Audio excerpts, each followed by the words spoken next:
Et l'ASCO, c'est toujours le moment où il y a vraiment toutes ces news absolument incroyables qui vont changer la vie des patients. Et donc c'est extrêmement intéressant, on a des gens du monde entier qui viennent, des États-Unis, du Japon, de Chine, d'Europe, etc. pour partager.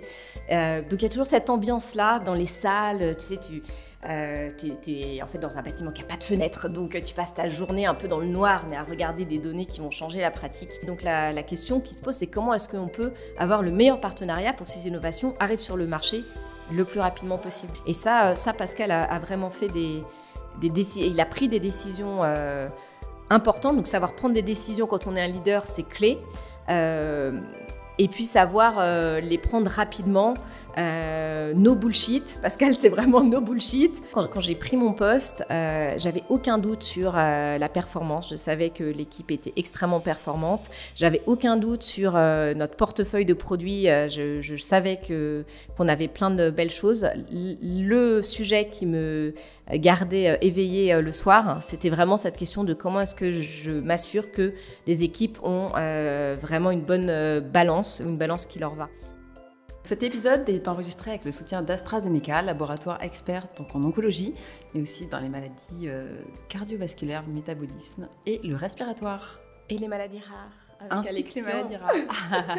Aujourd'hui, au micro de PharmaMinds, j'ai le plaisir de recevoir Oriane Cano-Chancel, la patronne de l'oncologie chez AstraZeneca en France. Bonjour Oriane. Bonjour, comment vas-tu?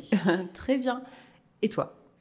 Alors moi, je reviens de l'ASCO, qui est le congrès américain d'oncologie. Donc ça va ou ça va pas? Je suis complètement jet-laguée, mais en même temps extrêmement enthousiaste parce que c'était vraiment un magnifique congrès. C'est toujours un moment début juin, tous les ans à Chicago, où tous les médecins se rejoignent pour assister à la présentation de données qui vont changer la pratique.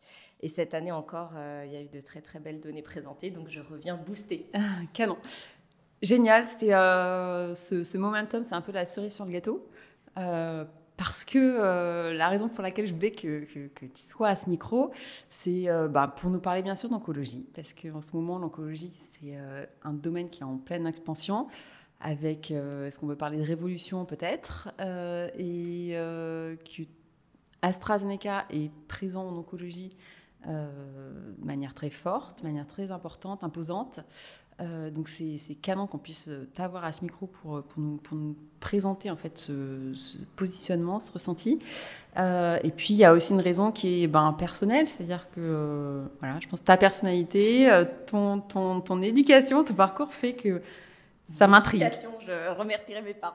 Absolument, ça m'intrigue. Donc voilà, pour qu'on est là aujourd'hui. Merci à toi encore d'avoir accepté. Avec grand plaisir. Merci d'avoir pensé à moi. Ça m'a fait plaisir quand j'ai vu les belles personnes que tu avais interviewées avant. Je sais que la barre est haute, mais je suis ravie qu'on ait l'occasion de pouvoir discuter aujourd'hui. C'est parti. C'est parti. Eh bien, on peut commencer sur ce retour d'ASCO. Tout à fait. Sur cette actu, comment c'était d'un point de vue... C'était quoi l'ambiance, en fait, d'un point de vue global, général, et puis peut-être pour AstraZeneca? Alors l'ambiance, en fait, l'ASCO, ça a toujours été un peu la grand-messe de l'oncologie. Et c'est l'oncologie, en fait, on va dire, l'innovation s'accélère énormément. En parlant avec un certain nombre d'oncologues, ils nous disent à une époque, on était plutôt en train de se dire, OK, on met quelle chimio après quelle chimio, on met quelle dose de chimio, etc. Et aujourd'hui, on voit vraiment que dans les différents types de cancers, il y a des mécanismes d'action qui sont très différents, très complémentaires, qui arrivent partout. Le cancer du poumon, par exemple, on se rend compte qu'on ne traite plus du tout de la même manière des patients qui ont un cancer du poumon à petite cellule, à non petite cellule, etc. Donc, on a une foison d'innovation. Et l'ASCO, c'est toujours le moment où il y a vraiment toutes ces news absolument incroyables qui vont changer la vie des patients. Et donc, c'est extrêmement intéressant. On a des gens du monde entier qui viennent, des États-Unis, du Japon, de Chine, d'Europe, etc., pour partager. Donc, il y a toujours cette ambiance-là dans les salles. Tu sais, t'es en fait dans un bâtiment qui n'a pas de fenêtre, donc tu passes ta journée un peu dans le noir, mais à regarder des données qui vont changer la pratique. Et donc, c'est toujours un moment chouette, et surtout en post-Covid, le premier ASCO post-Covid où les gens se revoyaient après avoir passé quand même à peu près 2 ou 3 ans sans se voir, c'était absolument incroyable. Et cet ASCO avait une saveur un peu particulière pour AstraZeneca. Dans ces congrès-là, il y a des sessions plénières. Les sessions plénières, c'est vraiment le moment où, quel que soit le type de tumeur, sont présentées les données qui vont vraiment être le plus impactantes pour la pratique. Cette année, c'était la 6e année d'affilée qu'AstraZeneca avait des données qui étaient présentées en session plénière. Là, c'est pas pour se la péter, entre guillemets, c'est juste pour montrer à quel point on a aussi une accélération vraiment des nouveautés qu'on apporte. Et cette année, il y avait 2 présentations qui étaient dans cette session plénière. Et les 2 dans des cancers des poumons, mais cancers du poumon assez différents. Je ne vais pas rentrer dans la technique, mais juste dire qu'en fait, ça faisait 25 ans qu'il n'y avait pas eu d'innovation pour ces patients, et c'est des cancers qui sont vraiment très agressifs. Et donc avoir des données là, c'est absolument incroyable. Et être dans cette salle, c'était très très chouette. En fait, c'est extrêmement motivant quand on assiste à ça, quand on est avec ses équipes, quand on est avec les collègues des autres pays, et de se dire, OK, on va rentrer à la maison et on va essayer de pouvoir avoir l'accès pour les patients en France, et puis après pouvoir le mettre partout sur le territoire à disposition des patients. Ça donne envie de se lever le matin. Cool. Même quand on est jet-lagué. Mais du coup, concrètement, ça veut dire quoi? C'est-à-dire que c'est des produits que vous découvrez, que vous connaissiez déjà, qui sont peut-être déjà en étude, peut-être même en France. Donc en fait, c'est quoi vraiment le grand changement que ça apporte concrètement? On rentre chez soi, on l'utilise? Alors, on rentre pas chez soi, on l'utilise parce que on rentre chez soi, on attend d'avoir une autorisation de mise sur le marché européenne, on négocie avec les autorités de santé. Potentiellement, on demande un accès précoce parce que la France a cette particularité de pouvoir, quand les données sont vraiment importantes et qu'il n'y a pas d'alternative thérapeutique, pouvoir donner accès de façon réglementée aux patients avant. Donc ça, c'est très, très chouette. Mais oui, concrètement, ça veut dire ça. Concrètement, ça veut dire il y a ces données-là qui sont présentées. C'est la recherche. Aujourd'hui, c'est la recherche qui a travaillé, à développer et à montrer effectivement que ces médicaments apportaient quelque chose pour ces patients par rapport au standard of care actuel. Et à partir de ces données-là qui sont présentées sur un écran, on se dit que bientôt, ça va être des patients dans quelques temps, quelques mois qui vont pouvoir en bénéficier en France. C'est une ordre de grandeur de quelques mois. Ça peut aller entre quelques mois et quelques années en fonction de savoir si on peut avoir un accès précoce ou pas. Canon. Ouais, c'est canon. Ouais. Incroyable, je pense que c'est en fait un peu aussi une communion en fait entre le monde de la science, les industriels, et les patients, quelque chose d'assez spécial qui fait que peut-être on retrouve un noyau commun ou un discours commun.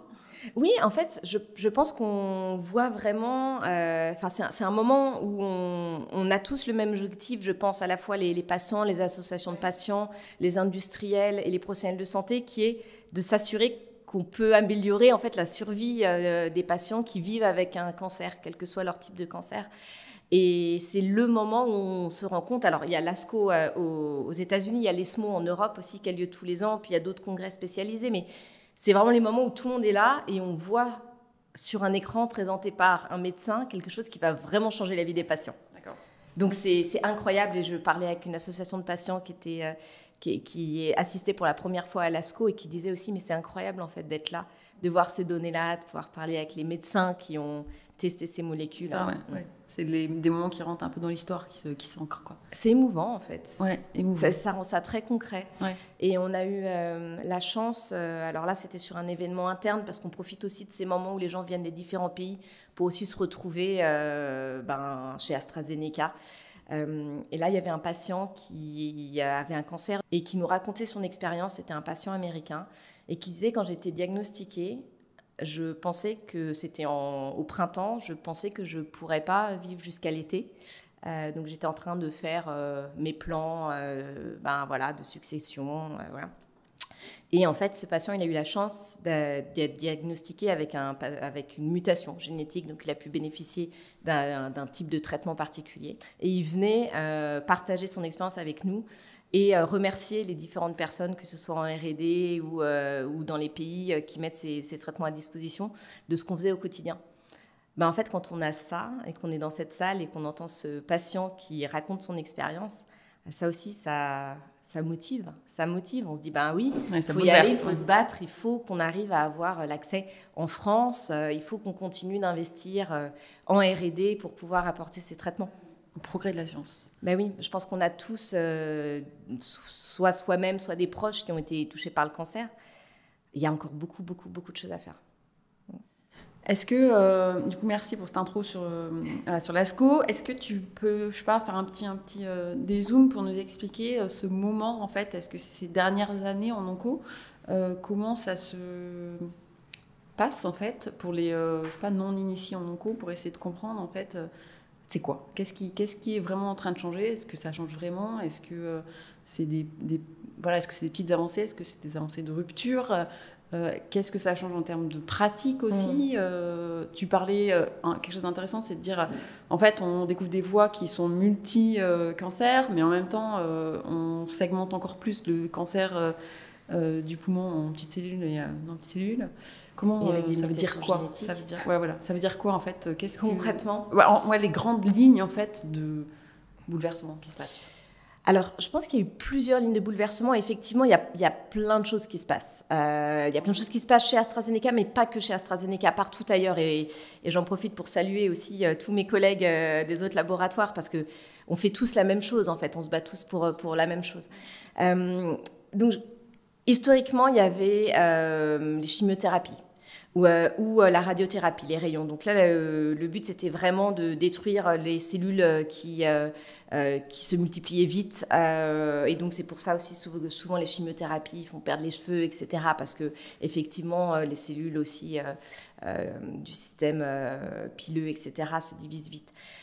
Et puis, sont arrivées des thérapies ciblées. On s'est rendu compte qu'en fait, certains types de cancers dépendaient de drivers en fait qui rendaient leur croissance incontrôlée par exemple, ou qui évitaient qu'il y ait le frein sur la multiplication cellulaire. Et donc là on a été capable de se dire finalement le cancer du poumon, il y a certains patients qui ont certaines mutations et la chimiothérapie c'est pas forcément la meilleure option pour eux et on peut avoir des thérapies ciblées. Et ces thérapies ciblées, en plus souvent, la chance c'est que ce sont des thérapies orales. Donc il y a aussi un retour à la maison. On peut prendre son traitement anti-cancéreux à la maison. Et les gens ne le voient pas. Et donc on a une qualité de vie aussi... ne voit pas les effets indésirables et puis sur la qualité de vie c'est plus facile aussi, on peut partir en vacances, le patient dont je vous parlais tout à l'heure la vie avec un cancer et avec sa thérapie, il peut partir en vacances avec sa femme, il peut voir ses enfants, ses petits-enfants, enfin voilà, on n'est pas obligé d'aller tout le temps à l'hôpital pour avoir ses cures de chimiothérapie. Donc les thérapies ciblées, on veut dire, c'était une première révolution. L'immuno-oncologie, une très belle révolution aussi. On s'est rendu compte qu'en fait, souvent, les cancers échappaient au système immunitaire parce que notre système immunitaire, il fait bien son job. D'habitude, il est capable d'éliminer lui-même dès qu'il y a des cellules qui commencent un petit peu à muter, à être un petit peu anormales, il va les éliminer. Et puis, de temps en temps, en fait, ce mécanisme ne fonctionne plus. Il va y avoir une suppression du système immunitaire et ça va permettre au cancer de se développer. Et on s'est rendu compte que certaines molécules permettaient, en fait, on va dire, réactiver ce système immunitaire. Et là aussi, il y a eu des révolutions. C'est pas des évolutions, c'est des révolutions. C'est ces dernières années, il y a une dizaine d'années à peu près.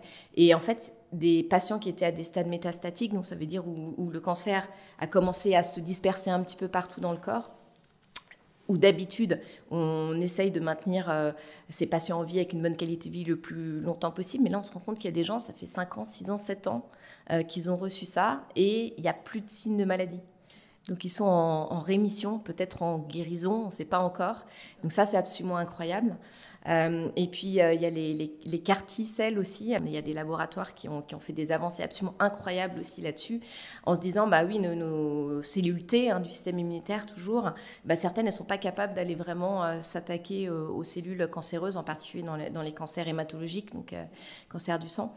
Et donc, si on prend celles du patient, on les ingénierie un peu pour faire en sorte qu'ils aillent repérer un biomarqueur, on le remet chez le patient et là aussi on peut avoir des guérisons à des lignes tardives où on pensait qu'il n'y avait plus d'espoir. Donc je pense que la révolution qui arrive, c'est une révolution de l'espoir. C'est vraiment ça en fait. Il y a un espoir de rémission, il y a un espoir de vivre avec son cancer, avec une qualité de vie qui ne soit pas trop dégradée. Et potentiellement, il y a des espoirs de guérison, y compris à des stades plus avancés. Ce qu'on voit, c'est absolument incroyable. Ça va de plus en plus vite. Il y a plein de mécanismes d'action différents qui permettent potentiellement de se combiner aussi, d'attaquer le cancer par différents angles. Donc intellectuellement, c'est extrêmement stimulant parce que c'est magnifique de penser à cette science et puis toutes les personnes en développement clinique qui réfléchissent à ce design de molécules. Et puis derrière, c'est absolument incroyable aussi de voir l'impact que ça peut avoir sur les patients. Ouais. Et les médecins, dans tout ça, comment j'imagine que c'est aussi un bouleversement de leur pratique, oui, de leur manière de faire. Oui. Voilà, ça fait intervenir des spécialités qui avant n'étaient pas là-dedans. Oui. C'est quoi? Est-ce que tu peux nous en parler aussi? Tout à fait. Et donc là-dessus aussi, en France, on a de la chance finalement, puisqu'en oncologie, il y a la mise en place de réunions pluridisciplinaires. Et donc les prises de décision thérapeutiques, elles se font effectivement avec différentes spécialités autour de la table. J'ai parlé un petit peu avant de la thérapie ciblée.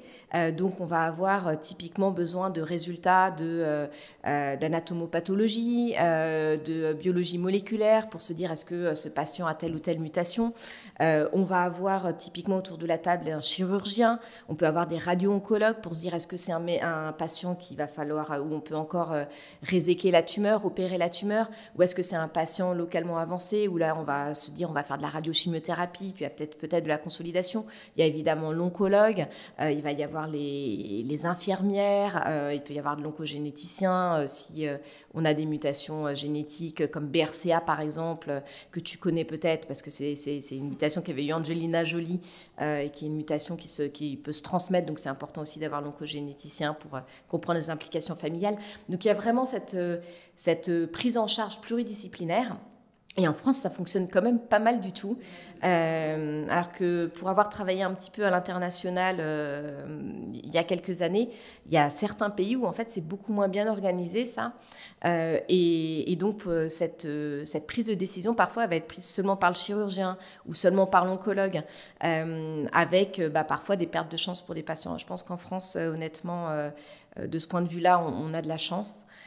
Mais oui, ça bouleverse complètement les pratiques et quand on est oncologue ou radio-oncologue ou même chirurgien aujourd'hui, rester à la page de toutes ces innovations, c'est compliqué. Donc c'est important de pouvoir avoir accès à ces informations, d'avoir les recommandations, qu'elles soient européennes ou françaises, quand il y a des recommandations françaises sur les options thérapeutiques proposées, pour quel type de patient, etc.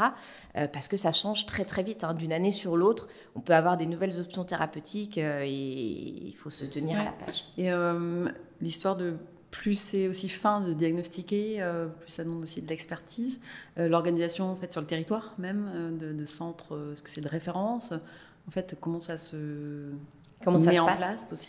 Alors, en fait, il y a souvent des... Parce qu'on ne peut pas être bon dans tout, en fait. Là, il y a un moment, ça devient trop complexe. Ça devient complexe. Et c'est vrai que dans les centres spécialisés de lutte contre le cancer, par exemple, ou les centres universitaires, on a souvent des spécialistes d'organes. Donc, on va avoir des oncologues qui prennent en charge uniquement le cancer du poumon, d'autres uniquement le cancer du sein, etc.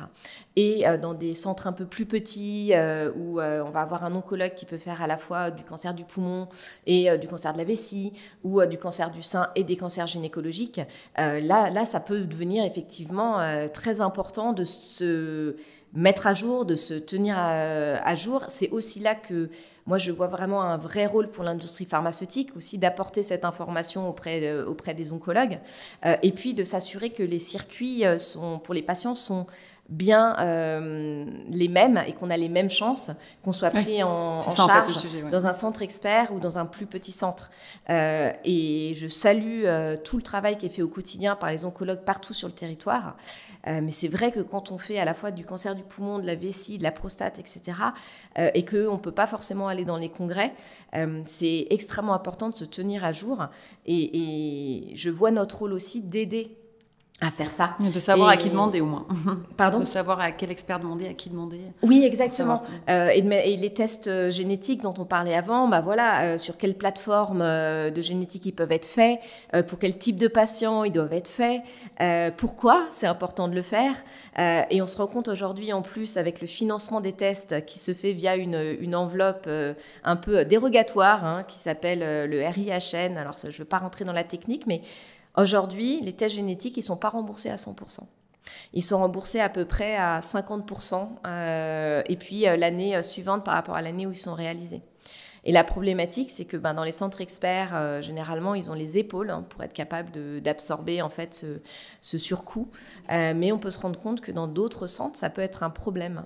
Et donc là-dessus, c'est très très important aussi de continuer de travailler aux côtés des autorités pour qu'il n'y ait pas d'inégalité de prise en charge sur le territoire et que si on est pris en charge dans un plus petit centre ou dans un gros centre, on ait les mêmes chances de diagnostic, les mêmes chances d'avoir la meilleure thérapie, les mêmes chances d'avoir le bon suivi. Ok, canon. Merci beaucoup, franchement, ça a l'air facile. Tout a l'air facile, la manière dont tu expliques. Non, en fait,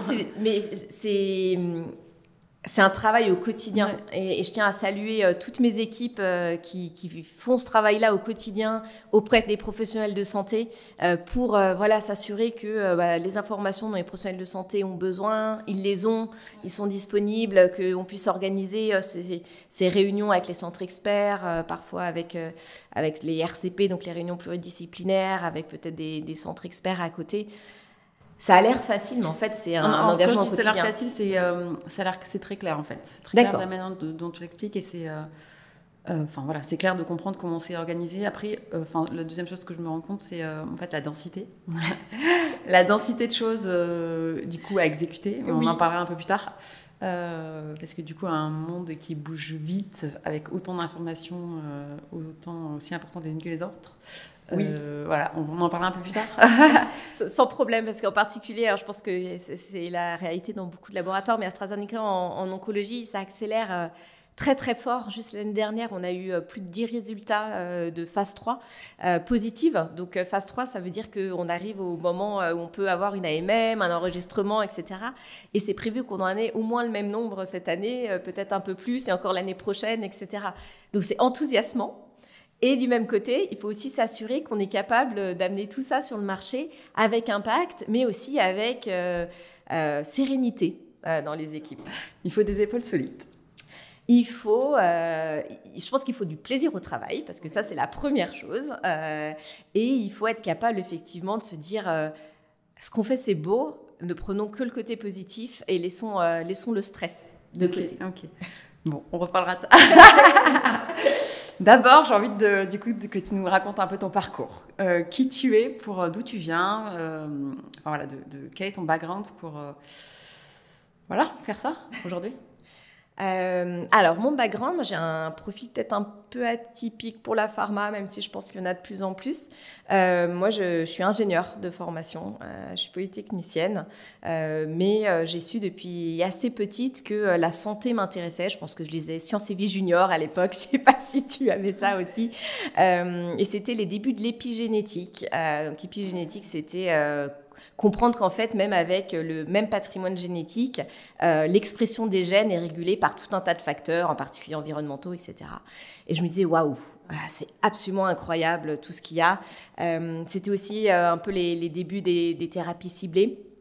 Et à l'époque, je me disais, super, franchement, ça me passionne. Je pense que je vais faire de la recherche, je vais faire un DEA. À l'époque, il y avait ça, les diplômes d'études avancées. Et puis ensuite, en fait, au lycée, je me suis dit, j'ai commencé à faire aussi d'autres sciences. J'ai fait des maths, j'ai fait de la physique. Ça m'a beaucoup plu aussi. Et donc, du coup, je suis allée en classe prépa. Et puis après, je suis allée à Polytechnique. Et à Polytechnique, en première année, on fait un stage militaire. Et moi, j'ai eu la chance d'être dans l'armée de l'air et de devenir instructrice militaire. Et j'encadrais en fait des militaires du rang. Donc, il n'y a plus le service militaire obligatoire, mais il y a un certain nombre de personnes qui s'engagent en début de... souvent sans le bac, des personnes qui peuvent avoir, après la JAPD, eu envie de s'engager dans l'armée. Et en fait, j'étais donc instructrice militaire, ça voulait dire que j'apprenais à ces personnes-là le fonctionnement de l'armée de l'air, à marcher au pas, à tirer, à faire des pompes. Mais à côté du... T'étais crédible pour faire ça ? Écoute, 1m60, voilà. Des muscles saillants. À l'époque, oui. Gone are the days. On m'appelait aspirant Colgate à l'époque parce que je faisais ça avec la bonne humeur et le sourire. Mais oui, je sais pas si j'étais crédible, mais en tout cas, on m'écoutait. Et surtout, ça m'a donné extrêmement envie de transmettre. je me suis rendu compte que ça m'éclatait vraiment et que c'était quelque chose qui m'inspirait énormément et de voir les gens grandir. C'était ouais, ça me motivait en fait. Et donc à partir de ce moment-là, je me suis dit peut-être que la recherche un peu fondamentale où tu deviens hyper experte avec les 5 personnes qui sont hyper experts avec toi, c'est peut-être pas ça qui va m'enthousiasmer le plus au quotidien. Et donc, quand j'ai continué mes études à Polytechnique, j'ai fait de la bio parce que ça restait quand même ce qui me passionnait. À l'époque, on n'était pas beaucoup à faire de la bio à Polytechnique. Mais en dernière année, plutôt que de faire un master de recherche et ensuite un doctorat, je me suis plutôt orientée vers l'équivalent d'un MBA parce que je me suis dit, en fait, ce qui va probablement me plaire, c'est de faire du management d'équipe, de toucher à des problématiques un peu plus diverses, peut-être. Je ne serais peut-être pas la plus spécialiste d'un sujet. Là, c'est atypique quand même, avec ce type de profil hyper expert, de se dire, tiens, je vais aller en tout cas, suffisamment atypique à l'époque pour que... du généraliste, de quelque chose qui touche à l'humain, qui touche oui, c'est vrai que Polytechnique n'était pas... très habituée à ça, on va dire. Il a fallu que je me batte avec la scolarité à l'époque en leur disant si, c'est ce que je veux faire. Vous inquiétez pas, ça va être bien. Et donc, finalement, j'ai dû être convaincante à l'époque parce que la scola, comme on l'appelait, la scolarité, m'a laissé faire ça. J'ai pas regretté une seule minute ce que j'ai fait cette année-là à Cambridge, au Royaume-Uni. Et donc, on était une petite promo, on devait être 25, 19 nationalités différentes. Il y avait des gens qui venaient du monde entier, d'Asie, d'Europe, d'Amérique du Sud, du Moyen-Orient. Il y avait des gens qui étaient pharmaciens, des gens qui étaient médecins et qui avaient déjà été en pratique clinique.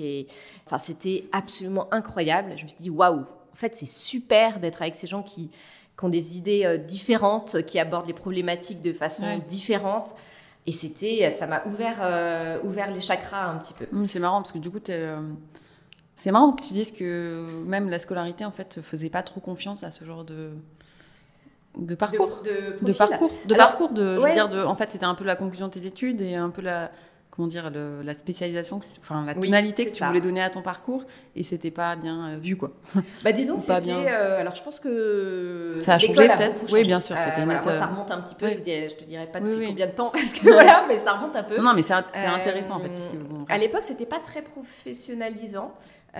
Ça préparait beaucoup à la recherche. Et d'ailleurs, certains de mes amis qui sont rentrés dans la recherche et qui font des brillantes carrières, et je suis très très fière d'eux, où ça préparait potentiellement à être haut fonctionnaire, ce qui est très bien aussi, parce que s'investir pour la France, je trouve ça extrêmement motivant aussi. Mais c'est vrai qu'on découvrait l'entreprise assez tard.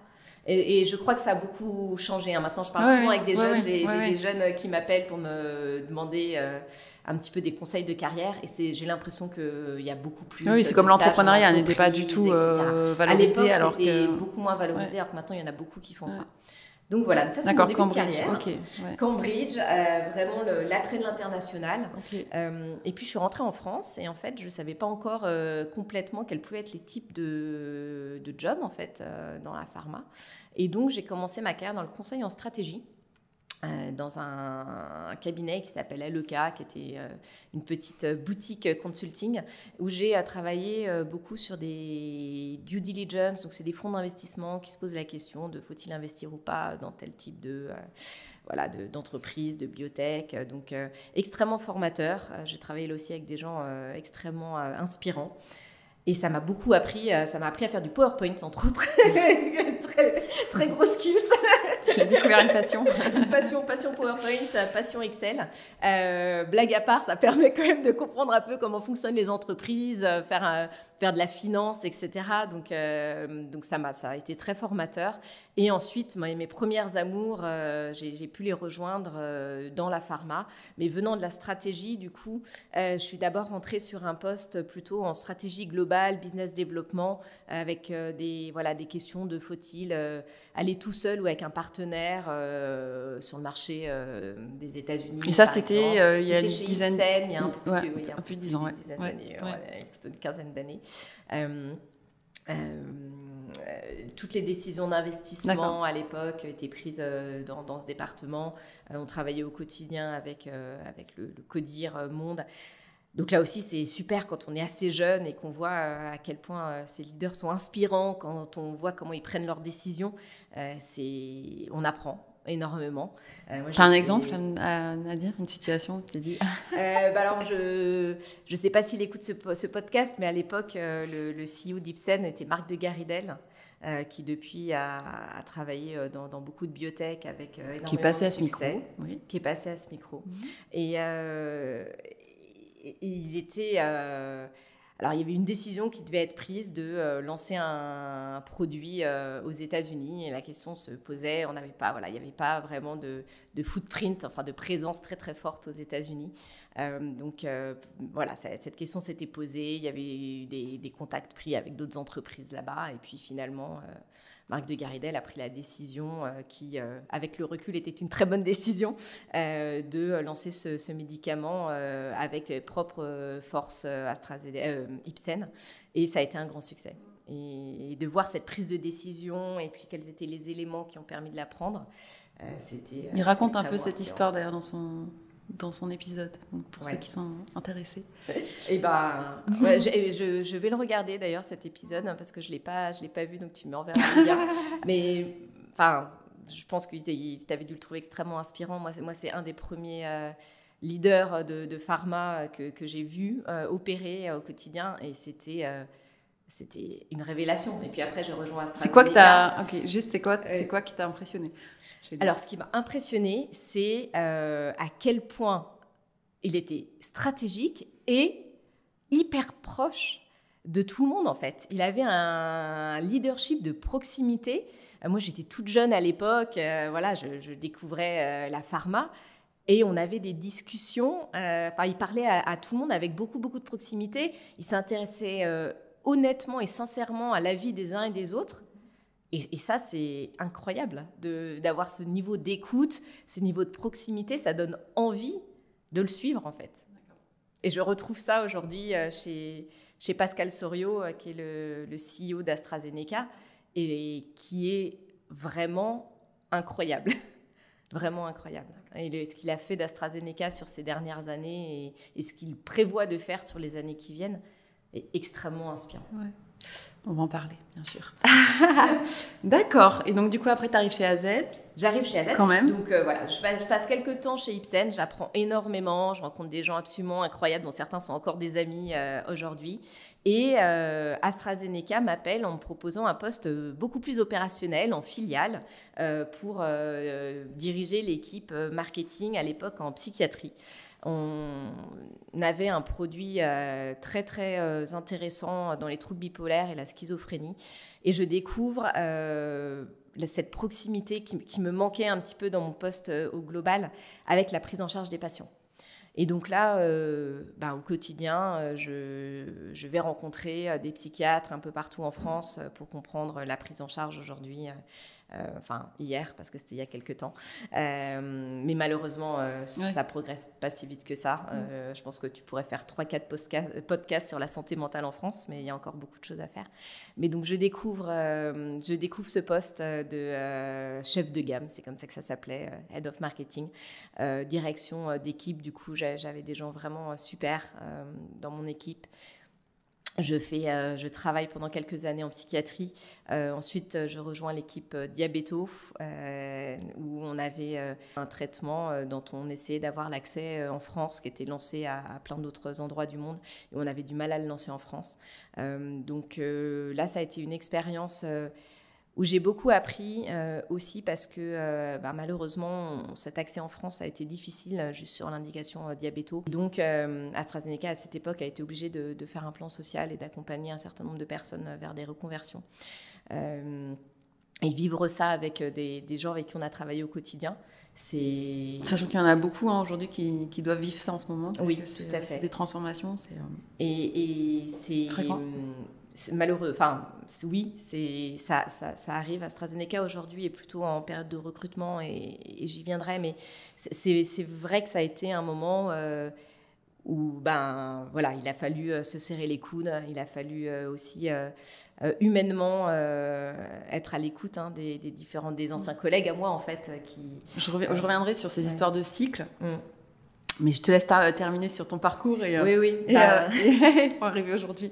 Ouais. Et je vais accélérer un peu parce qu'on a tellement de choses à dire, désolé. On a plein de choses à dire. Non, je t'en prie. Et puis, bon, voilà, moi j'ai tellement appris à chaque étape que ça me fait plaisir d'en parler, mais et ensuite, je suis arrivée en oncologie, en fait. Mais tu peux terminer, je te coupe pas non plus. Pas de souci. Et donc, je suis arrivée en oncologie, j'ai commencé à travailler sur une molécule absolument fabuleuse qui permettait d'apporter une solution thérapeutique. Toujours en France, du coup, toujours en marketing France, où là, j'ai été directrice de franchise, toujours en France. Avec des équipes marketing et vente. Et là aussi, on a fait énormément de belles choses ensemble, beaucoup de beaux lancements.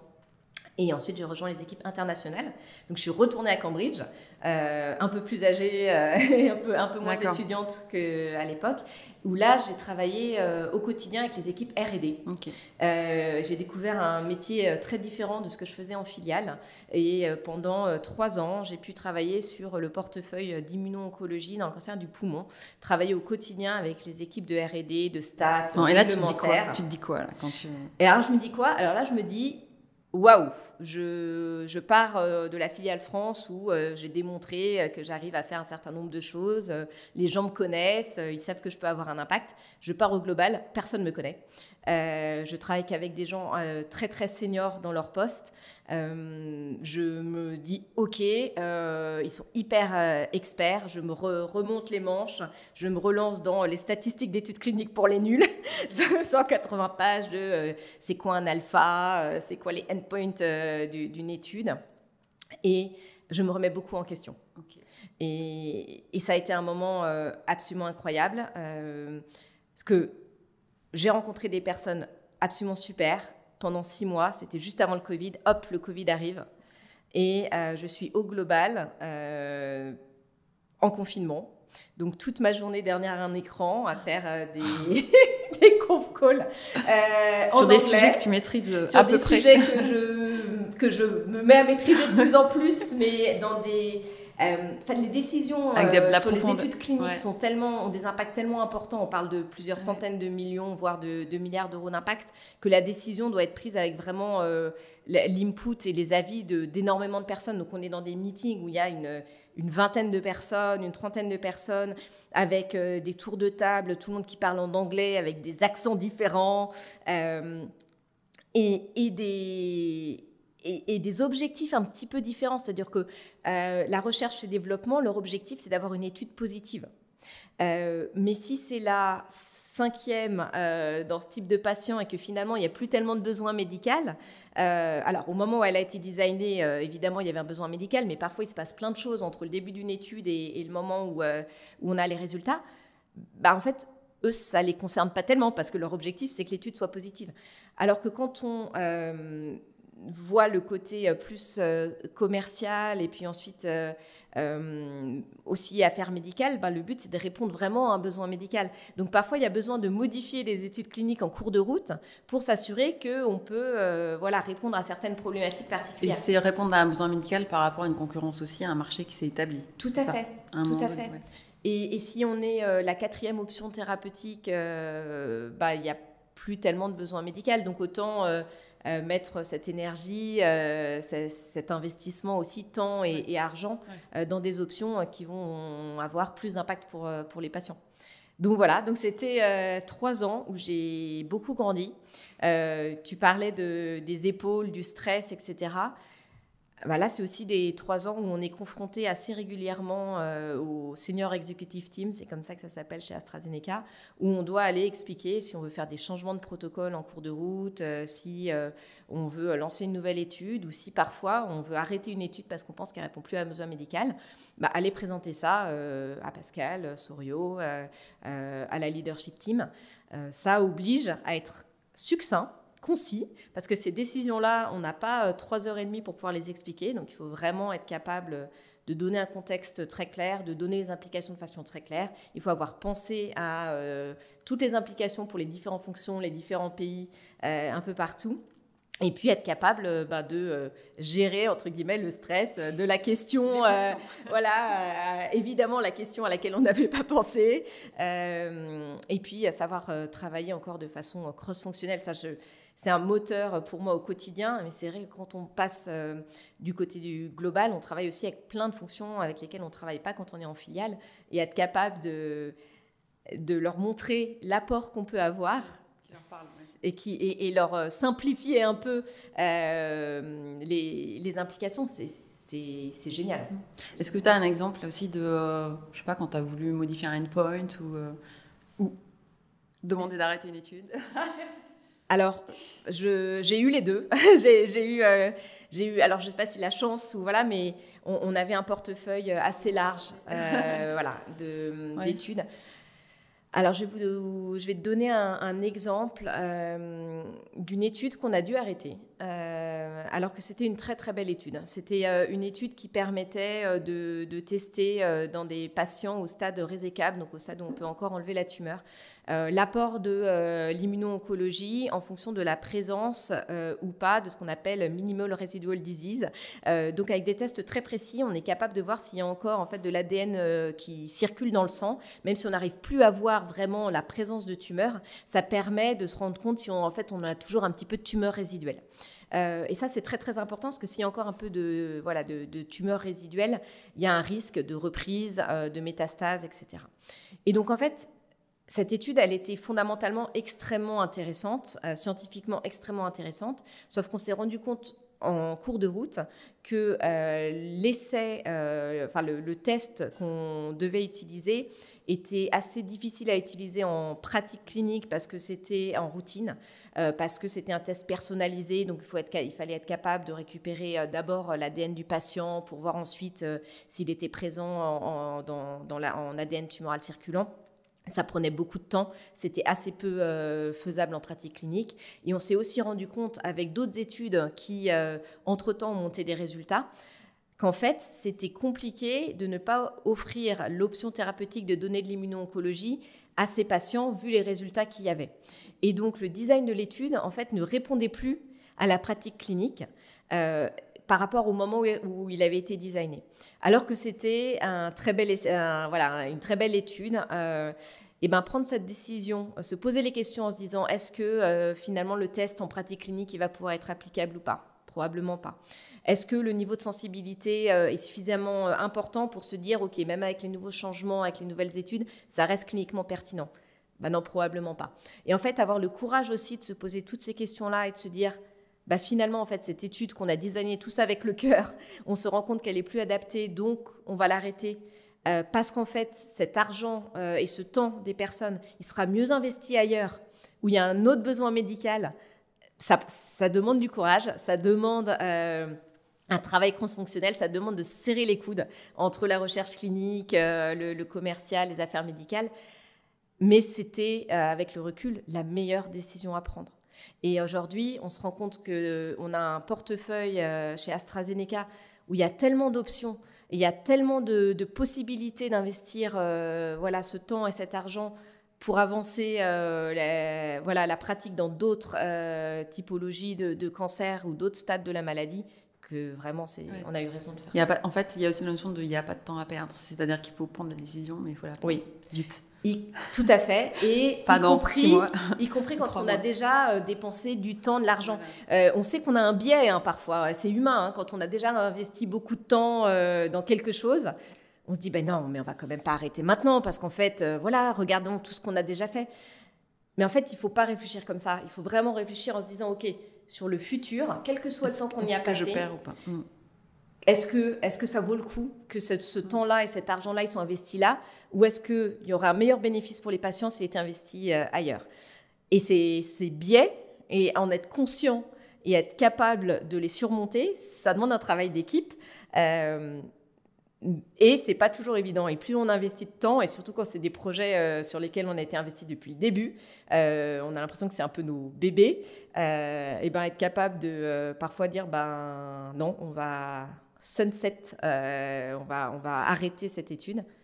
Ça me fait penser à notre épisode avec Karine Lévesque, qui a été chercheuse plutôt académique, qui parle très bien de ça. Et c'est vrai que c'est un mindset avec lequel on n'est pas forcément habitué de côtoyer, de se dire ok, en fait, je prends la décision factuellement avec aujourd'hui et demain, et pas le passé.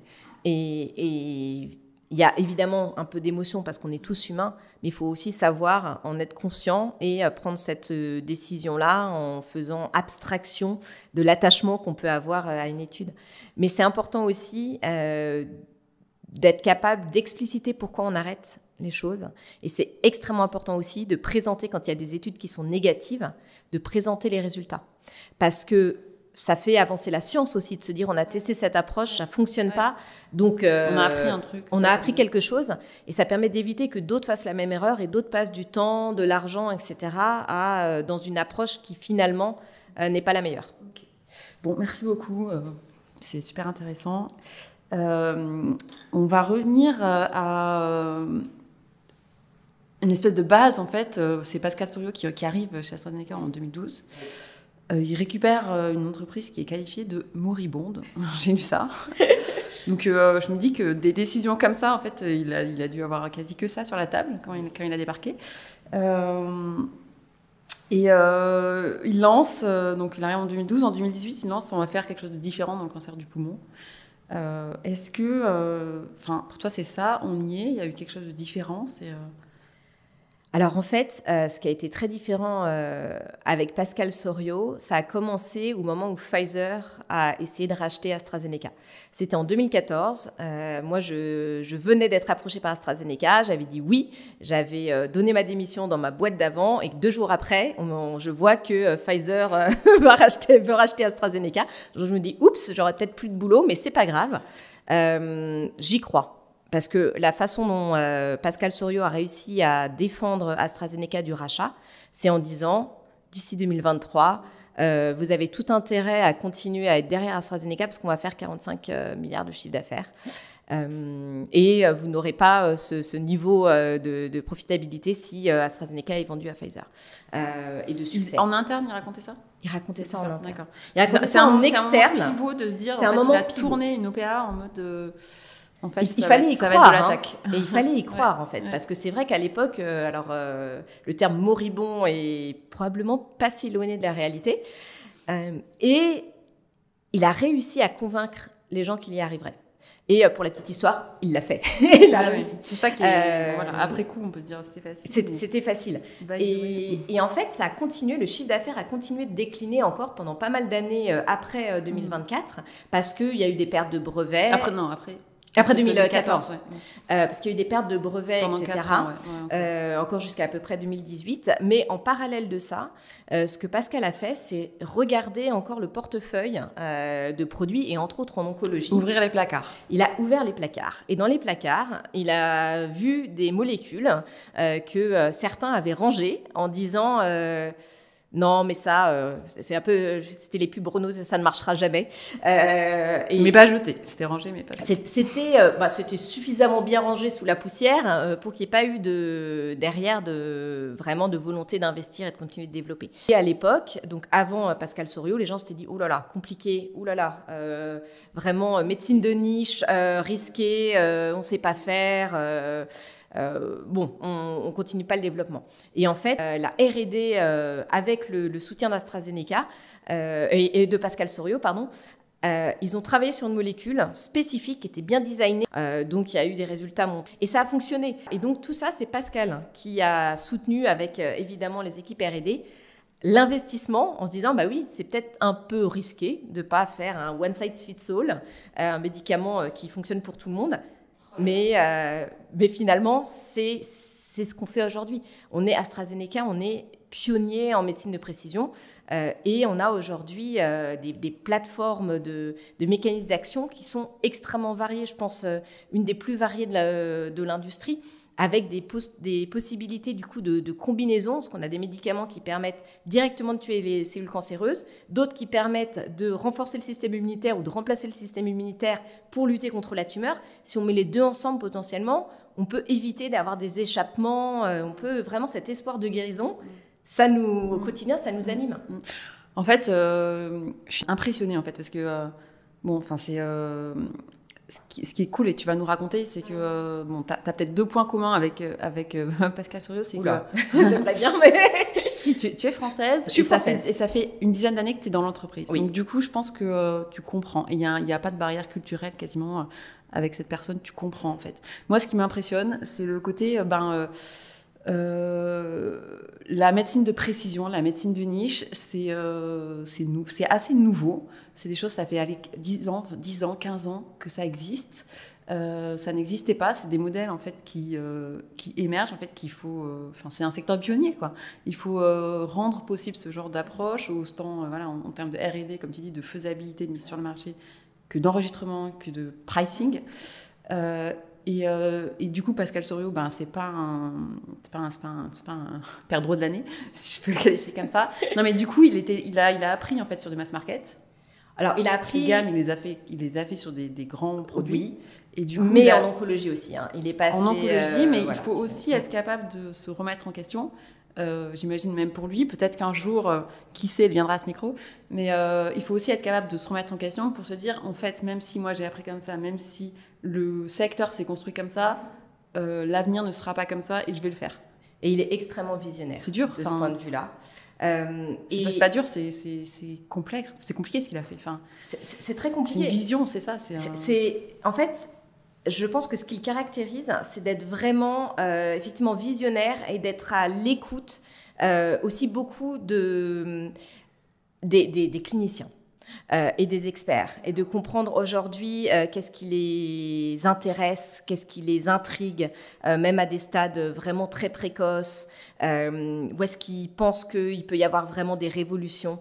Je vais vous donner un exemple. On est en partenariat avec un très beau laboratoire, il s'appelle Daiichi Sankyo, hein, c'est une information publique, et Daiichi Sankyo a développé un anticorps médicament. Et en fait, à l'époque, là aussi, quand Pascal a entendu la première fois un peu parler de ce médicament, l'équipe business développement avait dit pas assez de données, on n'est pas sûr, est-ce qu'on y va, est-ce qu'on n'y va pas. Et Pascal a pris l'avis d'un scénologue extrêmement connu et qui lui a dit honnêtement, vas-y, il faut y aller. Et on se rend compte effectivement actuellement que c'est un médicament qui a changé complètement la prise en charge des patients. Et être capable du coup d'écouter les experts, aussi de suivre son intuition, conseiller par les gens qui pratiquent, mais de sentir et de pas penser qu'on a la vérité absolue tout seul. Absolument. Mais c'est il y a une prise de risque quand même à faire au bout du bout, même si on a les avis bruts. Oui. Mais l'industrie pharmaceutique est une industrie assez risquée. Hein. On sait que ça prend à peu près 2 milliards pour développer un médicament. On sait que entre le début du développement et la fin, il y aura peut-être une molécule successful sur 30. Et donc oui, il faut savoir prendre des risques, il faut savoir prendre des smart risques, des risques intelligents. Il faut être capable de diversifier aussi son portefeuille, son pipeline, parce que si on met toutes les billes dans le même panier, on peut avoir des très très beaux succès. Il y a d'autres pharma qui ont des succès absolument incroyables et un développement magnifique derrière des molécules. Mais c'est vrai que quand on en a plusieurs, ça permet aussi de dérisquer un petit peu son portefeuille. Et c'est aujourd'hui ce qu'a fait Pascal Soriot. Il a réussi, il soutient aujourd'hui un certain nombre d'approches différentes en R&D et il sait aussi qu'on ne peut pas avoir tout en interne. On a une très belle R&D interne, mais il y a aussi des choses magnifiques qui se font en externe, dans des biotechnologies. Et donc, on peut, et on l'a beaucoup fait dernièrement, faire des partenariats. On a fait récemment un partenariat avec Selectis en France pour les CAR-T. Et donc, parfois, oui, les innovations, elles sont à l'extérieur. Et donc, la question qui se pose, c'est comment est-ce qu'on peut avoir le meilleur partenariat pour que ces innovations arrivent sur le marché le plus rapidement possible. Et ça Pascal a vraiment fait il a pris des décisions importantes. Donc, savoir prendre des décisions quand on est un leader, c'est clé. Et puis savoir les prendre rapidement, no bullshit. Pascal, c'est vraiment no bullshit. Dites-moi ce qu'il faut que je sache. Et puis en fonction de ça, j'écoute les avis des uns des autres. Et puis je prends la décision. D'accord. pour être capable de les enchaîner. Parce que du coup, tu me raconterais un peu comment, c'est quoi. En fait, ok, il y a sa manière de travailler qui est intéressante et qui a influencé tout à Z. Et après, du coup, c'est toi aussi ce que tu as ressenti. En gros, enfin, tu parlais de Marc de Garrigou avant, mais c'est des inspirations en fait qui t'ont construite aussi, qui t'ont formaté, enfin inspiré, et qui te font travailler au quotidien. Donc du coup, lui, quand il a été recruté, effectivement, il a été recruté parce qu'il y avait un manque de réactivité de l'ancien CEO face à des expirations de brevets. Il a été recruté, enfin peut-être aussi, en tout cas on parle de son sens du combat, sens de l'équipe, pour faire quelque chose de nouveau aussi, un nouveau AstraZeneca. On dit qu'il a peur de rien. Est-ce que c'est vrai? Comment en fait ça s'est matérialisé et comment tu le... T'en es, je sais pas, tu l'as approprié, Oui, tu le alors, transmets? comment ça s'est matérialisé? Déjà, je pense qu'on en voit les fruits aujourd'hui. Je te parlais un peu plus tôt du nombre d'études cliniques aujourd'hui en oncologie positives qu'on a, mais avec différents médicaments, dans différents types de tumeurs. C'est assez incroyable de voir à quel point ce qu'il avait prévu se réalise. Ouais. Donc, mais au bout d'un moment, on se dit, une fois, ça peut être de la chance, après, on se dit, mais là, c'est pas plus vraiment de la chance, là. C'est plus de la chance. Et donc, il a été vraiment capable de remettre toute l'entreprise en ordre de marche. Je pense que AstraZeneca a été historiquement reconnu pour l'excellence marketing et de mise sur le marché, mais la R&D, effectivement, était appauvrie. Et lui, il a vraiment pris ses risques d'investissement. Ça coûte très, très cher. Comme je te le disais, c'est assez risqué. Mais il s'est dit, OK, on va aller à des endroits où d'autres ne vont pas. En immuno-oncologie, il y a un autre laboratoire que je ne citerai pas, mais tout le monde va le reconnaître, qui est extrêmement fort et qui a développé un très, très beau produit dans plein d'indications. Mais nous, on s'est dit, on va tenter dans un stade plus localisé, etc. Et en fait, aujourd'hui, on est toujours les seuls, alors que ça fait 5 ou 6 ans que l'indication est sur le marché. Donc, parce qu'on a pris des risques. Il a pris des risques. Il s'est dit, OK, on y va. Et toi, dans ton quotidien, en fait, oui. Parce que, enfin, je veux dire, lui, il est comme ça, il prend ses risques, oui. Mais finalement, il est loin aussi, il s'éloigne des gens parce qu'il faut être capable de les faire descendre, ses décisions, ses manières de penser. Et ça, on voit beaucoup chez AstraZeneca. Il y a un côté très entrepreneurial. Et c'est aussi pour ça que je m'éclate dans cette entreprise depuis 10 ans. Parce que même si il y a une stratégie, évidemment, qui est développée au niveau global, on a une liberté au niveau de la filiale, d'être capable de prendre en compte les spécificités de notre marché et, le cas échéant, d'adapter la stratégie. On peut avoir des très très bonnes idées d'organisation, d'outils, etc., qui peuvent influencer l'Europe, qui peuvent influencer le global. Et donc, on n'est pas du tout dans une culture top-down, mais on est dans une culture bottom-up, entrepreneuriale. Si quelqu'un a une bonne idée, il peut la faire remonter et parfois, ça peut influencer toute l'entreprise. Et on a aussi une culture chez AstraZeneca où il y a des profils un peu différents. Donc, moi, je suis ingénieure, mais dans mon équipe, il y a quelqu'un qui est vétérinaire, comme Pascal. On a des médecins, des gens qui ont été oncologues et qui ont rejoint AstraZeneca parce qu'ils étaient inspirés par les molécules, parce qu'ils étaient inspirés par l'impact qu'ils peuvent avoir. On a des gens qui viennent de l'industrie automobile. J'ai quelqu'un dans mon équipe qui vient de l'industrie automobile, mais qui, du coup, a une approche très complémentaire avec celle qu'on peut avoir. Et donc, quand tu mets un peu toutes ces forces vives dans une même équipe, et ben parfois, il en sort des idées, des projets, etc., qui sont inspirantes, qui sont utiles, qui ont de l'impact, et donc, du coup, qui vont essaimer. Donc, il y a quelque chose qui peut naître en France, qui demain va être au niveau européen, et qui, après, va être au niveau global. Et ça, c'est une culture, je pense, que Pascal a vraiment instillée. On n'est pas top-down. On croit vraiment au potentiel des uns et des autres pour avoir des idées et on croit à la force collective. Ce qui résulte du coup, alors parce on est quand même un gros labo, on est 60 000 collaborateurs, ça foisonne, c'est hyper inspirant. Et on arrive dans une phase où effectivement, il va falloir qu'on se pose la question de comment est-ce qu'on peut gagner en efficience sur certains sujets, parce que chacun réinvente pas la roue, pour qu'on puisse vraiment mettre notre énergie, notre impact, notre temps sur des choses qui vont vraiment être transformatives pour la prise en charge des patients. Aujourd'hui, tu penses que vous êtes dans cette phase faut rationaliser les efforts, c'est comment en fait Eh ben, aujourd'hui, c'est apprendre à faire des choix. Ouais. C'est des bons problèmes à avoir. Hein. C'est des bons problèmes, mais je veux dire, le changement, C'est difficile. La croissance, c'est difficile. On a parlé de transfo dans la décroissance plus difficile, aussi. Hein, mais... bien sûr, mais après, bon, il y a des gens dans les deux cas derrière. Je veux dire, avoir, je sais pas, autant de projets, autant de sollicitations, autant de... Enfin, je veux dire, émotionnellement, ça peut être aussi parfois un peu trop. Est-ce que c'est une des priorités aussi en ce moment C'est complètement ma priorité. C'est complètement la priorité aussi de la leadership team. La vigilance, en fait. Ouais. D'aider les équipes à faire des choix. C'est vraiment ça, et à faire des choix collectifs. On a choisi vraiment un motto, on va dire, qui est « Ensemble, acteurs de nos choix », où on veut que chacun dans l'entreprise, quel que soit son niveau, se sente vraiment capable de ne pas faire certains projets s'il pense que c'est pas là qu'il va y avoir le plus d'impact, de ne pas être à certaines réunions s'il pense qu'il y a quelqu'un d'autre qui peut le représenter.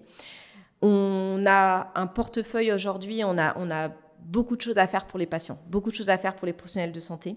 Et donc, on n'a pas le temps de faire des choses qui sont nice to have. Et on n'a pas le temps non plus de réinventer la roue. Aujourd'hui, moi, dans l'équipe, j'ai que des gens qui sont engagés, des gens qui sont brillants, des gens qui sont sympas, en plus, ce qui est hyper important. Et moi, mon rôle, c'est de m'assurer qu'ils continuent de grandir, qui continuent de s'amuser, d'apprendre chez AstraZeneca. Ouais. Tu parlais de sereinement, il y a ça aussi. C'est exactement ça.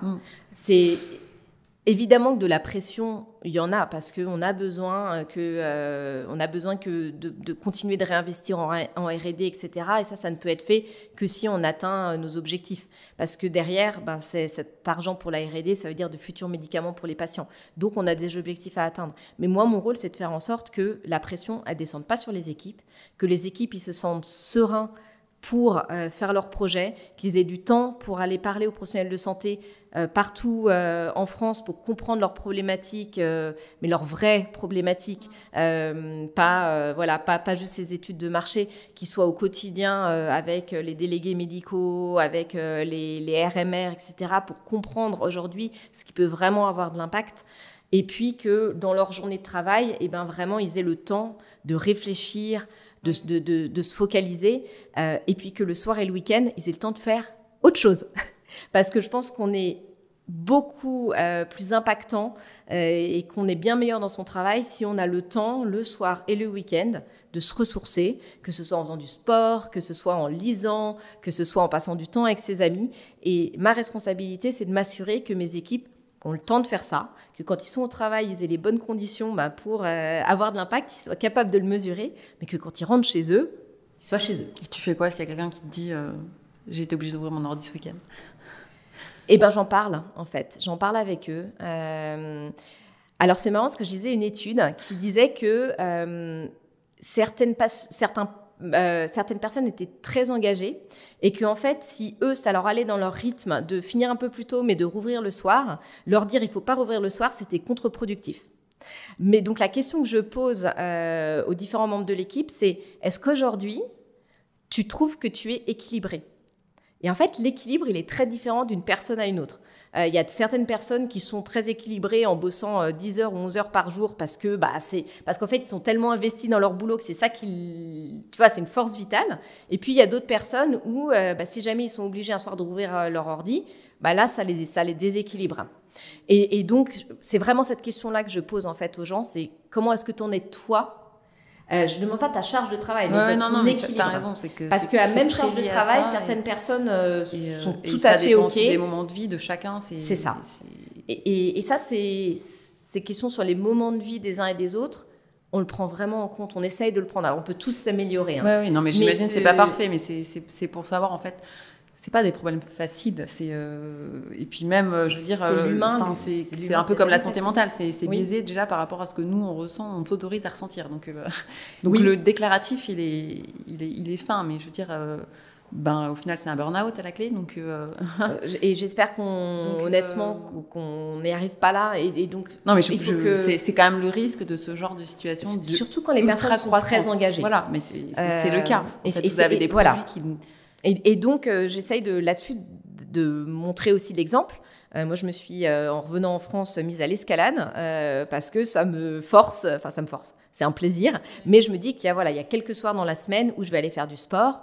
J'ai eu la chance d'avoir beaucoup d'amis aussi sur Paris. Donc, voilà, en soirée, je peux aller voir mes amis, je peux aller faire des expos. Non, mais c'est vrai que ça passe aussi, par exemple, et de se dire, de se rendre compte aussi, parce que ça peut t'apporter de faire autre chose pour être capable de le dire aux autres.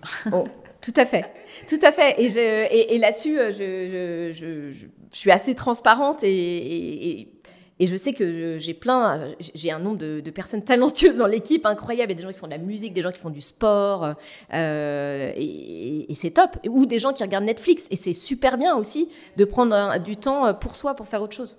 Oui, oui. Mais c'est vrai que c'est un peu peut-être une responsabilité. Oui. Je sais pas, c'est d'être un leader, d'avoir une croissance comme ça qui est forte, parce que c'est regardé, c'est aussi du coup une entreprise qui est regardée aujourd'hui dans la pharma. Il y a beaucoup de talents du coup que vous attirez. Oui. Et forcément, c'est des questions qu'on se pose, c'est aussi des modèles en fait qu'on a. Donc, comment tu réfléchis à ça et exécute? Oui, alors il y a effectivement la première question, c'est comment est-ce qu'on attire les talents, mais la deuxième question, c'est comment est-ce qu'on les fait grandir dans l'entreprise et qu'on fait en sorte qu'ils restent dans l'entreprise et qu'ils s'y épanouissent. Avec ça, ouais. Et ça, c'est honnêtement, quand j'ai pris mon poste, j'avais aucun doute sur la performance. Je savais que l'équipe était extrêmement performante. J'avais aucun doute sur notre portefeuille de produits. Je savais qu'on avait plein de belles choses. Le sujet qui me gardait éveillée le soir, c'était vraiment cette question de comment est-ce que je m'assure que les équipes ont vraiment une bonne balance, une balance qui leur va. Et donc ça, c'est quelque chose auquel on a réfléchi très rapidement avec la leadership team. Et très vite, on est parti au vert. Au vert. Alors, le premier vert, c'était la défense. C'était pas très au vert, mais maintenant, on va de plus en plus au vert. Mais pour réfléchir vraiment à ça, en se disant comment est-ce qu'on peut être plus efficient sur notre prise de décision.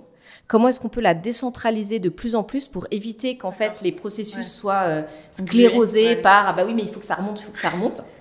Ce qui peut vraiment être... ça peut te paralyser une organisation extrêmement rapidement. Donc ça, c'est quelque chose sur lequel on travaille. Alors, ça, comitologie, c'est un peu un grand mot pour dire ça, mais vraiment, comment est-ce que les équipes se sentent en confiance pour prendre des décisions, parce que je pense que le pouvoir, ils sentent qu'ils l'ont, mais derrière, il faut que aussi, parfois, on prend une décision, puis c'était pas la bonne décision. Bah, c'est pas grave. Il faut aussi que les équipes se sentent en confiance pour dire, j'ai fait ça a pas marché, voilà pourquoi ça n'a pas marché et voilà ce que je vais faire. Et je te parlais plutôt des études cliniques qui plantent et de l'importance de partager. C'est exactement la même chose. En se disant, mais c'est OK en fait. Parfois, on fait des choix, c'est pas le bon choix. Hyper important de se dire, c'était pas le bon choix pour telle et telle raison et on change. Donc ça, c'est un premier sujet sur lequel on travaille. Et puis, on essaye aussi d'avoir des moments de convivialité parce qu'on est tous très pris par notre quotidien, mais où aussi les équipes à différents niveaux ont un peu de temps pour se parler entre eux, pour réfléchir, pour rigoler. Je sais qu'il y a les stagiaires qui vont boire des coups ensemble et tout, ça me fait plaisir. Moi, je me souviens aussi quand j'étais un peu plus jeune, je faisais beaucoup ça. Et puis, l'autre chose que j'essaye de faire, c'est de passer du temps. Alors, il faut que je le fasse toujours plus, on peut toujours faire plus, mais pour discuter avec les gens, qu'ils soient chefs de produit, délégués médicaux, etc., pour comprendre aussi, parce que parfois on peut avoir l'impression qu'on fait les choses bien, puis il y a plein de choses où on peut faire vraiment mieux. Et moi, c'est vraiment la première chose que je demande en disant, OK, comment ça se passe pour toi? Qu'est-ce qu'on peut faire mieux? Est-ce que la vision est claire? Est-ce que tu sais quelles sont les priorités? Et si c'est pas le cas, eh ben là-dessus, je pense qu'il faut être hyper humble et hyper à l'écoute. Des bêtises, on en fait tous, on peut tous s'améliorer, mais il faut rester suffisamment proche des uns et des autres pour l'entendre. Le pire truc, c'est d'être dans sa tour d'ivoire, d'avoir l'impression que tout va bien, que personne vienne te parler, que les gens osent pas te dire s'il y a quelque chose qui va pas. Et là, tu peux prendre vraiment des mauvaises décisions. Alors que si tu restes en proximité avec les gens, quel que soit leur niveau hiérarchique, soient capables de dire, là, je pense que tu te trompes parce que t'as pas telle et telle info, ça te permet de prendre des meilleures décisions. Et je peux te dire que moi, mes équipes, parfois, ils me disent, mais là, Oriane, je pense que tu n'as pas telle et telle info, il faut faire différemment. Ouais. Et youpi, on fait différemment. Ok. Alors, ça m'amène à une question suivante, et après, on parle de toi. Ok. Une dernière question, du coup, c'est sur la diversité des profils. Oui. un truc que moi j'entends beaucoup, c'est oui, l'onco, il se passe plein de trucs, c'est hyper attirant. Il y a des profils qui parfois veulent rentrer en onco. Et on dit, ah ouais, mais en fait, si t'as pas 10 ans d'onco, tu pourras pas faire d'onco. Et du coup, quand j'écoute ce que tu racontes, je me dis, en fait, j'ai l'impression qu'Oriane, elle cherche pas, elle m'a pas parlé de chercher d'experts d'onco, elle m'a parlé de chercher de gens qui étaient responsables, en gros. Donc, c'est quoi, en gros, comment bon, ok, je sais que c'est quelque chose qui est risqué, de prendre des gens qui connaissent parfois rien à un secteur, mais tu me parlais d'automobile. Mais comment tu exécutes ça, alors ? Alors, la première chose, c'est que je pense qu'il faut être conscient de ces biais de sélection. Et en fait, le côté diversité et inclusion est très important chez AstraZeneca. Sur le côté gender, on est très très bon. Et on peut limite s'améliorer parce qu'en fait, on a, dans ma leadership team, j'essaye, on recrute aussi des hommes. Alors pas parce que c'est des hommes, mais parce qu'ils sont très bons. Mais on a aussi beaucoup de femmes. Donc de ce point de vue-là, la pharma globalement est bien placée. La pharma est plutôt bien placée, y compris à des postes à responsabilité. Même si on peut toujours faire mieux, à mon avis. Mais je me suis rendu compte que parfois, il pouvait y avoir des biais de sélection sur les profils et les études. Pourquoi ? Parce qu'en fait, ça nous formate un peu les études. On aborde les problèmes d'une certaine manière. Et typiquement, quand on est ingé, on soit X l'inconnu, A plus X égale B, X égale B moins A, machin, voilà. Donc ça, c'est bon.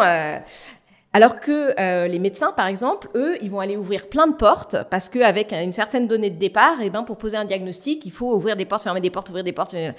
Et donc, rien que ça, être capable de confronter un peu mon point de vue d'ingénieur avec des médecins, etc., de là naît une vraie différence, je trouve, et plein de belles idées.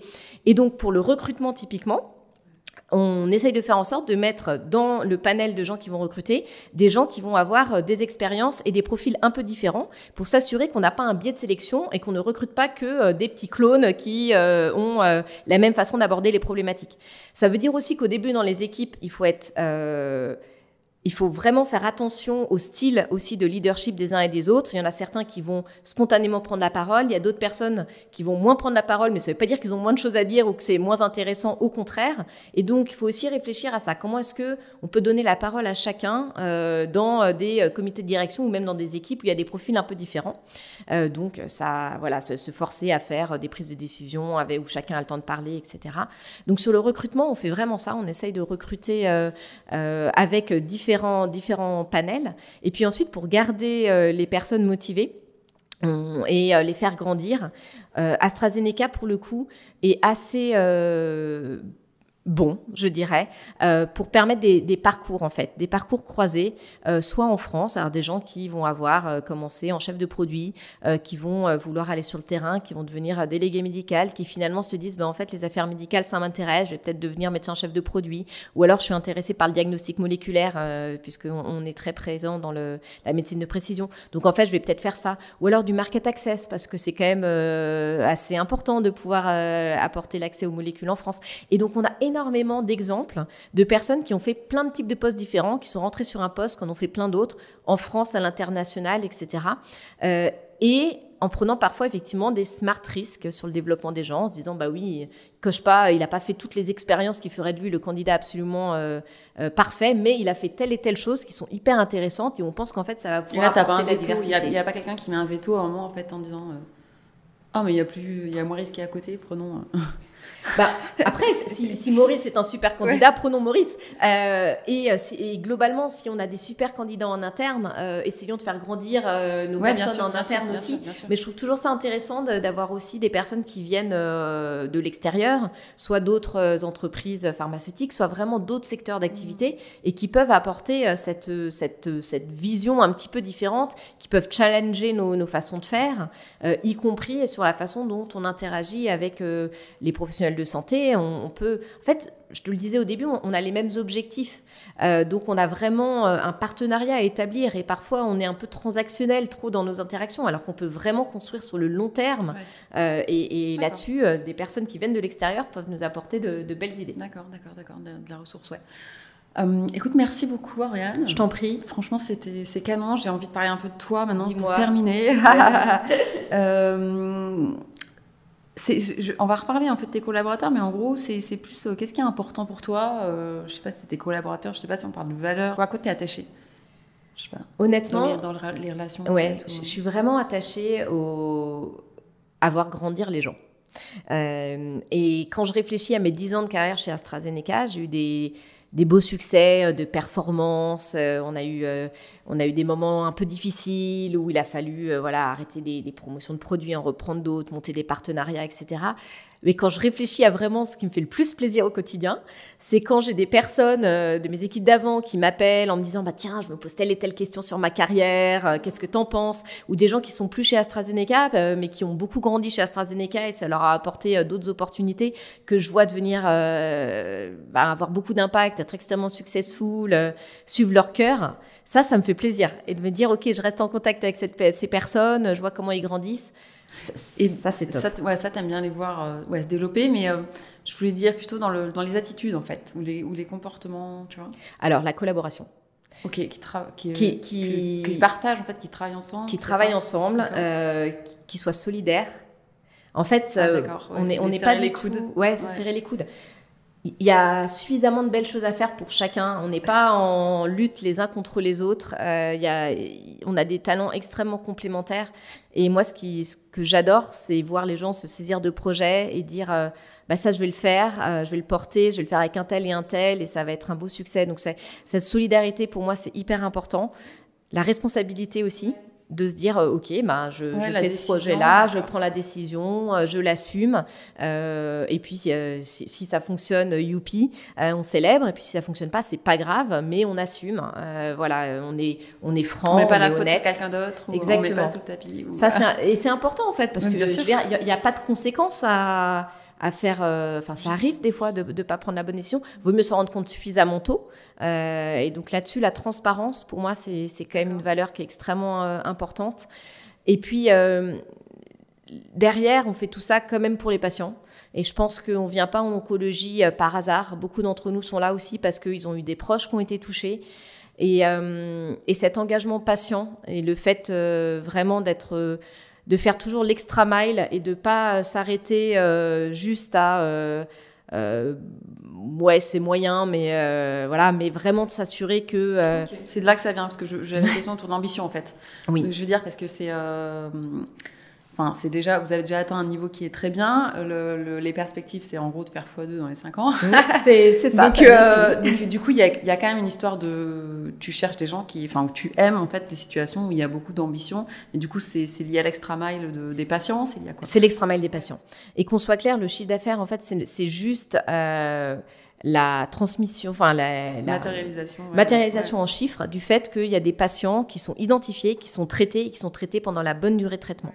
Et donc ça, pour moi, cette ambition, on l'atteindra non seulement si on est capable de travailler avec les professionnels de santé pour que tous les patients aient le meilleur standard of care, et ça peut être AstraZeneca, ou ça peut être un autre médicament si c'est l'autre médicament qui est meilleur pour eux. Mais ça veut aussi dire qu'il faut qu'on soit en partenariat avec les autorités de santé pour s'assurer qu'au-delà de ça, on puisse avoir vraiment une transformation de la prise en charge. Aujourd'hui, on se rend compte que les cancers, on peut en guérir s'ils sont diagnostiqués à des stades précoces. Ouais.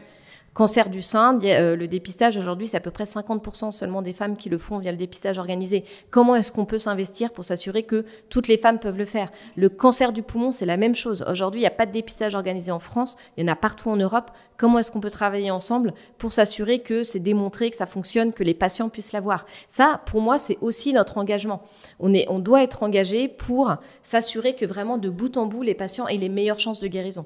Et ça, et je vais terminer peut-être là-dessus, je ne sais pas depuis combien de temps on parle, mais ça passe vite. Mais c'est aussi de le faire de façon responsable d'un point de vue environnemental. Oui, on n'a pas parlé du tout de ça. Non, mais c'est extrêmement important. Dans un an, je pense. On en reparlera dans un an, mais c'est extrêmement important pour moi. C'est très important pour AstraZeneca au global. Pascal Soriot est un des CEO visionnaires là-dessus. Très tôt, il s'est dit, c'est très important qu'on réduise notre empreinte carbone. On le fait aujourd'hui via, typiquement à Dunkerque en France, on a une très belle usine qui fabrique des médicaments inhalés contre la BPCO, contre l'asthme sévère. Et aujourd'hui, on sait que les propellants, les gaz qu'il y a là-dedans, ça a une forte empreinte. Donc changer complètement la façon de les fabriquer, changer les gaz, c'est important. On a été un des laboratoires en France où on est passé le plus tôt et le plus rapidement aussi à la flotte électrique, en accompagnant les collaborateurs pour installer les bornes. Et puis c'est plus anecdotique, mais là, les congrès européens, quand on peut y aller en train, on essaie d'y aller en train, même si c'est 6 heures de train, 6h30 de train. Mais finalement, c'est avec des engagements comme ça qu'on fait un peu bouger les choses et qu'on fait bouger les consciences. Et je peux te dire que pour les personnes qui ont rejoint aussi les plus jeunes AstraZeneca, c'est important d'être dans une entreprise qui s'investit aussi là-dessus. Ouais. Tout à fait. Merci beaucoup. Enfin, c'est encore vraiment un immense sujet. On aurait pu on peut parler, faire. Ouais. Mais j'ai une dernière question peut-être pour toi, et on terminera là-dessus. C'est plus personnel. J'ai envie de savoir, en fait, la dernière fois que tu as fait un truc pour la première fois, c'était quoi? Professionnellement ou personnellement? Plutôt personnellement, vu que j'ai envie de parler de toi. Écoute, Alors, attends, je réfléchis. C'est une question piège, j'avais pas préparé ça. La dernière fois, mais tu n'avais rien préparé. Donc. Non, j'avais rien préparé. Non, mais je savais qu'on allait parler d'AstraZeneca, mais je me disais quand même, je pense que c'est pour parler d'AstraZeneca et de mon parcours, donc ça, voilà. Comme j'avais écouté tes autres podcasts. Pourquoi je pose cette question? Dis-moi. Si tu veux, j'ai envie de... Je veux dire, c'est avoir des idées, être inspiré. Enfin, c'est aussi prendre des risques, c'est aussi tenter des choses nouvelles. Du coup, je me demande, toi, comment tu incarnes ça au quotidien. Alors, du coup, c'est un muscle qui se travaille. Donc, oui, ça se travaille. Tu vois, tu m'as raconté l'escalade. Ben justement, c'est l'idée qui me vient, c'est l'escalade. Non, mais parce qu'en fait, moi, j'ai peur du vide. J'ai peur du vide depuis que je suis jeune et du coup j'essaye de surmonter cette peur du vide en me donnant des défis. Donc quand j'étais à l'armée de l'air pendant mes études, j'ai fait passer mon brevet de parachutisme. Donc je me jetais des avions avec un parachute militaire qui honnêtement est tout pourri, t'arrives à contrôler absolument rien. Mon premier saut, j'ai failli atterrir dans les vignes, mais bon mais le fait de... T'as appris à respirer. Tu te lances, tu lâches un peu prise, oui, et ça va bien se passer. Ça, c'est important. J'ai fait du saut à l'élastique aussi pour surmonter ça. Et donc, j'ai repris l'escalade que j'avais arrêtée. J'en faisais quand j'étais plus jeune et j'ai repris là en revenant en France après mon passage à l'international. Mais je faisais que du bloc. Je sais pas si tu sais ce que c'est le bloc. C'est pas très, très haut. T'as pas de corde et tout. Et je me disais, bon... le vide. ça va. Il y a 4 mètres de vide. Bon, déjà en haut, j'aimais pas trop. Et une des personnes avec qui je grimpe m'a dit, mais viens, on va essayer de faire de la voix. On va refaire de la voix. Donc là, c'est des choses qui font plusieurs dizaines 10 mètres et tout, en salle. Et j'ai dit, mais non, mais j'ai pas envie d'y aller, je pense que c'est horrible et tout. Et en fait, voilà, ça, c'est la dernière chose que j'ai faite pour la première fois, c'est de remonter en tête. Donc, en tête, c'est quand tu étais la première, enfin, tu t'es pas assuré, enfin, t'es assuré, mais il y a des moments où tu es juste ton dernier point d'assurage, il est en dessous de toi, il faut aller remettre la corde sur celui du dessus. Et donc, il y a un côté lâcher prise. Et finalement, c'est comme ça que tu le travailles. J'ai travaillé comme ça et j'ai adoré. C'est un bon exercice. Trop bien. Et le côté, en fait, tu lâches prise, tu fais confiance à la personne qui t'assure. Et donc ça, ce côté confiance aussi, il est important. Et tu fais tout ça en t'amusant. Et ça, je l'ai vraiment dans l'univers professionnel. Je suis avec des gens à qui je fais confiance. Pour viser les sommets. Et je pense que là, Pascal nous a donné un nouveau sommet à 80 milliards 2030, donc c'est un beau sommet.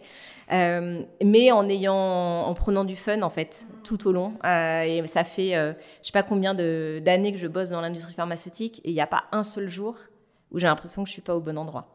Et donc ça, c'est pourvu que ça dure. Écoute, Oriane, merci beaucoup d'être intervenue. C'était un merci plaisir. À toi. C'était un plaisir pour moi de te rencontrer, de découvrir en fait ta personnalité et ce qui se passe chez AZ, de le sentir vivre. Je pense que c'est passionnant, ça va intéresser, je pense, tout le secteur et même au-delà parce que je pense qu'il y a des messages qui sont très à la portée de tout le monde C'est hyper inspirant. Merci pour tes questions. Et si ça peut inspirer quelques personnes qui se posent des questions sur la pharma en se disant qu'est-ce qu'on y fait, n'hésitez pas à me contacter. Ce sera avec plaisir, ou d'autres personnes qui sont passées dans tes podcasts et qui sont toujours des personnalités absolument incroyables. Merci Oriane. Merci bientôt. à toi. C'est la fin de cet épisode, mais avant de vous dire à la semaine prochaine, j'ai quelques détails à vous partager. Si vous voulez continuer la discussion avec les invités, vous pouvez aller directement sur LinkedIn. Je vous mets le lien du post dans la description de l'épisode. Si vous souhaitez me contacter pour des questions ou pour proposer de nouveaux invités, le plus simple, c'est de m'écrire directement dans la messagerie de LinkedIn. Ah, et une dernière chose, pour m'aider à supporter ce podcast, vous pouvez mettre 5 étoiles sur Apple Podcast. C'est le plus efficace pour moi. À bientôt!